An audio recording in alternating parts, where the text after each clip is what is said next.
वफ़ाक़ी हुकूमत सिंध हुकूमत के मिलंदड़ फंडन जी थर्ड पार्टी का मॉनिटरिंग करण जो ऐलान करे छॾियो।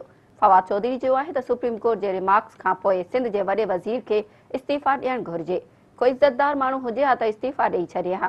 मुराद अली शाह खां पाणी जो पुछियो त जूता छॾे भॼी वियो।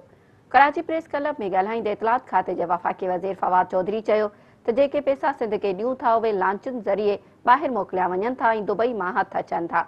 इहो ज़रूरी आहे त जेके पैसा सिंध हुकूमत खे ॾियूं था उन्हनि जी मॉनिटरिंग कई वञे।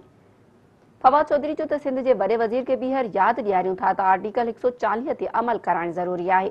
हुन चयो त सिंध में आसिफ ज़रदारी, फरियाल टालपुर ऐं असेंबली मेंबरनि जी ज़मीनुनि खे पाणी मिली रहियो आहे, पर आम हारी खे पाणी न पियो मिले।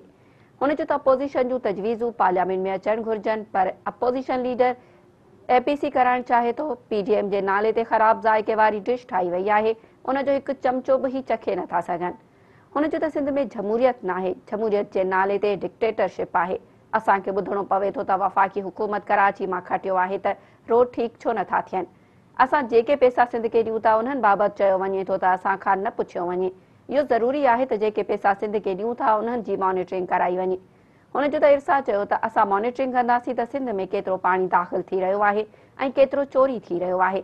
पाणी चोरी हू पाण कनि था ऐं इल्ज़ाम वफ़ाक़ ते लॻाइनि था। बिलावल भुट्टो चवे थो त पंजाब पाणी चोरी करे रहियो आहे। हुन चयो त सिंध जी बजट में कराची जो हिसो छो कोन्हे। सभ खां वॾी दावा सिंध हुकूमत कई त पाणी चोरी थी रहियो आहे।